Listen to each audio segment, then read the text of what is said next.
ഇറാന്റെ ഭരണകൂടത്തെ വീഴ്ത്തുക എന്നത് അത്ര എളുപ്പമുള്ള കാര്യമല്ല എന്ന് നമ്മൾ തൊട്ടു മുൻപുള്ള വീഡിയോയിൽ വിശദമായി സംസാരിച്ചതാണല്ലോ. അമേരിക്കയും ഇസ്രായേലും ഉൾപ്പെടെയുള്ള ലോകശക്തികൾ ഒന്നടങ്കം വിരോധങ്ങൾ കൊണ്ട് ശ്വാസം മുട്ടിച്ചിട്ടും തകരാത്ത ഒരു ഭരണകൂടമാണ് ഇറാൻ്റേത്. പക്ഷെ ഇവിടെ ഉയർന്ന വലിയ ഒരു ചോദ്യമുണ്ട്. കഴിഞ്ഞ 47 വർഷത്തിലേറെയായി ഇറാന്റെ അന്ത്യം കുറിക്കുമെന്ന് വാഷിങ്ടണും തെൽ-അവീവും ആവർത്തിച്ച് പ്രഖ്യാപിക്കുമ്പോഴും അതിനെയെല്ലാം അതിജീവിച്ച ഒരു വൻ ശക്തിയായി നിലകൊള്ളാൻ ഇറാന് എങ്ങനെ കഴിഞ്ഞു? 1979 വിപ്ലവത്തിന് ശേഷം പാശ്ചാത്യ രാജ്യങ്ങൾ പൂർണ്ണമായി കൈയൊഴിഞ്ഞ ഒരു രാജ്യം ഇന്ന് ഡിഫൻസ് മേഖലയിലും അത്യാധുനിക സാങ്കേതിക വിദ്യയിലും ലോകത്തെ നെട്ടിക്കുന്നത് എങ്ങനെയാണ്? ആ വീഴാത്ത ഭരണകൂടത്തിൻ്റെ അടിത്തറ പാകിയ അവിശ്വസനീയമായ സാമ്പത്തിക രാഷ്ട്രീയ ചരിത്രമാണ് ഇന്ന് നമ്മളിവിടെ പരിശോധിക്കുന്നത്.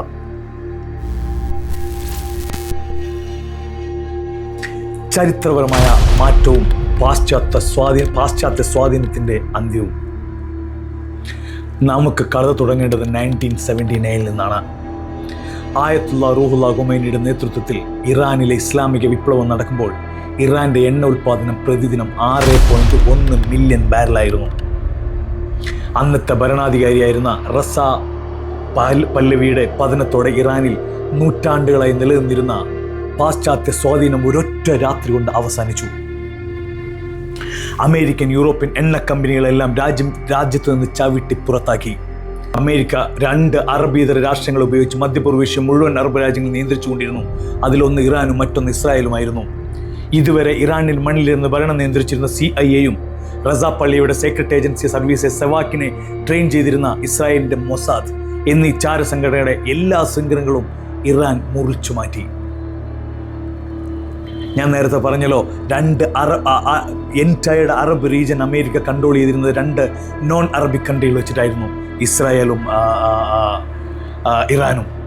ഇതിലേറ്റവും വലിയ പ്രതീകമായിരുന്നു ഇതുവരെ തെഹ്റാനിൽ പ്രവർത്തിച്ചിരുന്ന ഇസ്രായേൽ എംബസി പൂട്ടിച്ച് പകരം ഫലസ്തീൻ്റെ ലിബറേഷൻ ഓർഗനൈസേഷൻ്റെ ഓഫീസ് അവിടെ സ്ഥാപിച്ചത്. യുദ്ധവും മുടങ്ങാത്ത $250 മില്യൺ വരുമാനവും. എന്നാൽ വിപ്ലവം കഴിഞ്ഞ് വെറും 7 മാസത്തിനുള്ളിൽ ഈ പുതിയ ഭരണകൂടത്തെ തകർക്കാൻ അടുത്ത കെണി ഒരുങ്ങിയിരുന്നു.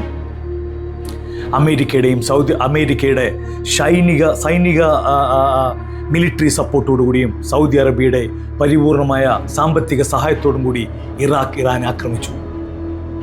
8 വർഷം നീണ്ടുനിന്ന ഭീകരമായ ഇറാഖ് യുദ്ധം. ഈ യുദ്ധം ഇറാന്റെ എണ്ണുൽപാദനത്തെ ബാധിച്ചു.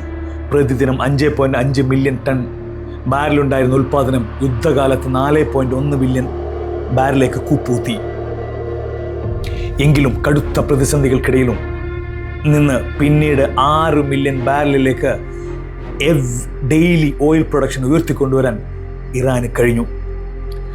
ഇറാന്റെ അതിജീവന ശക്തി ലോകത്തിന് കാണിച്ചു കൊടുക്കുക എന്നതിലൂടെ ചെയ്തത്. ഇവിടെയാണ് ഇറാന്റെ ഏറ്റവും വലിയൊരു സാമ്പത്തിക യാഥാർത്ഥ്യം നമ്മൾ മനസ്സിലാക്കേണ്ടത്.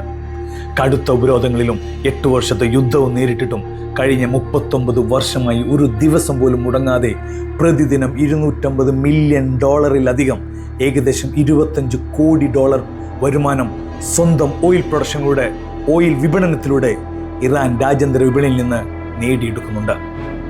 ഈ ഭീമമായ തുക ഒന്നിനും തടസ്സപ്പെടുത്താൻ കഴിഞ്ഞിട്ടില്ല എന്നതാണ് സത്യം. അടുത്തത് പ്രത്യയശാസ്ത്രപരമായ ശത്രുത, CIA മൊസാദിന്റെ പരാജയം.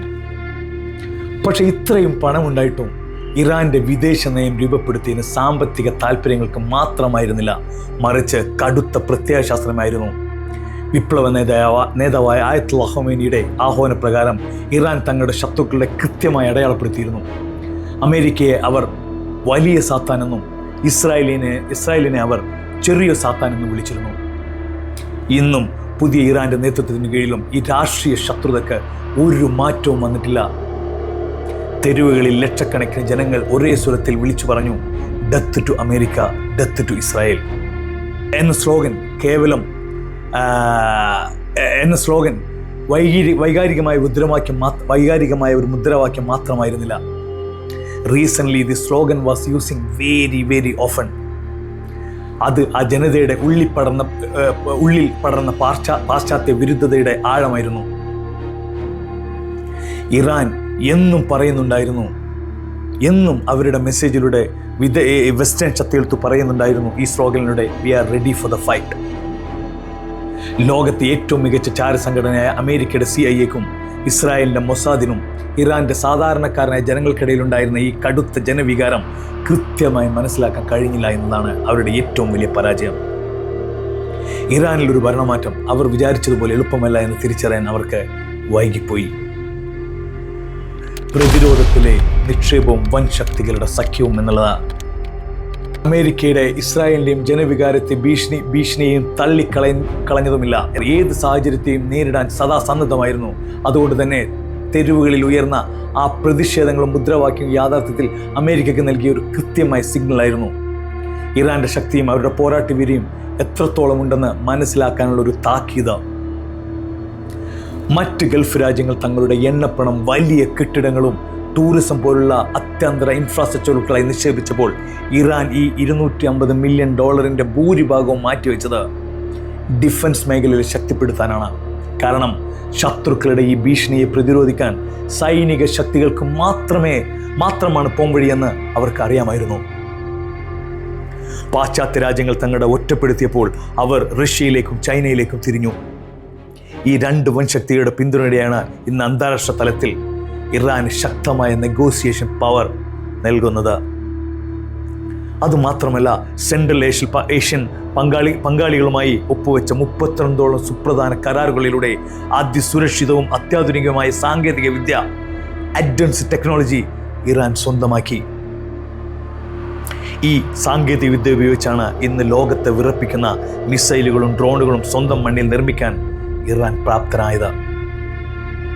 ചുരുക്കത്തിൽ നമ്മൾ മുമ്പ് പറഞ്ഞതുപോലെ ഇറാൻ്റെ ഭരണകൂടം തകരാതെ നിൽക്കുന്നതിന് പിന്നിൽ കൃത്യമായ ഒരു ചരിത്രമുണ്ട്. ബാഹ്യമായ കടുത്ത സമ്മർദ്ദങ്ങൾക്കും ഉപരോധങ്ങൾക്കും മുന്നിൽപ്പെട്ട് ഒരു രാജ്യത്തെ അത്ര പെട്ടെന്ന് തകർക്കാൻ കഴിയില്ല എന്ന് അവർ തെളിയിച്ചു.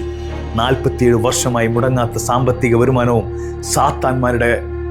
സാത്താന്മാർക്കെതിരെയുള്ള കടുത്ത പ്രത്യയശാസ്ത്രവും CIA-ക്കും മൊസാദിനും തകർക്കാൻ കഴിയാത്ത ആഭ്യന്തര ഐക്യവും റഷ്യയും ചൈനയും പോലുള്ള സ്വതന്ത്രമായ സഖ്യവുമാണ് ഇറാൻ്റെ ഈ വീടാത്ത കോട്ടയ്ക്ക് പിന്നിലെ രഹസ്യം. ഉപരോധങ്ങൾ ഒരു രാജ്യത്തെ തകർക്കുകയല്ല, മറിച്ച് അവരെ കൂടുതൽ സ്വയം പര്യാപ്തമാക്കുകയാണ് ചെയ്യുക. ഇതിൻ്റെ ഏറ്റവും വലിയ ഉദാഹരണമാണ് ഇന്നത്തെ ഇറാൻ്റെ ഈ അവിശ്വസനീയമായ അതിജീവനത്തെക്കുറിച്ച് നിങ്ങളുടെ അഭിപ്രായങ്ങളും കമൻറ്റ് ചെയ്യുക. മുൻപത്തെ വീഡിയോ കാണാത്തവർ അത് കാണാൻ മറക്കരുത്. മറ്റൊരു വിശകലനമായി വീണ്ടും കാണാം. ബൈ.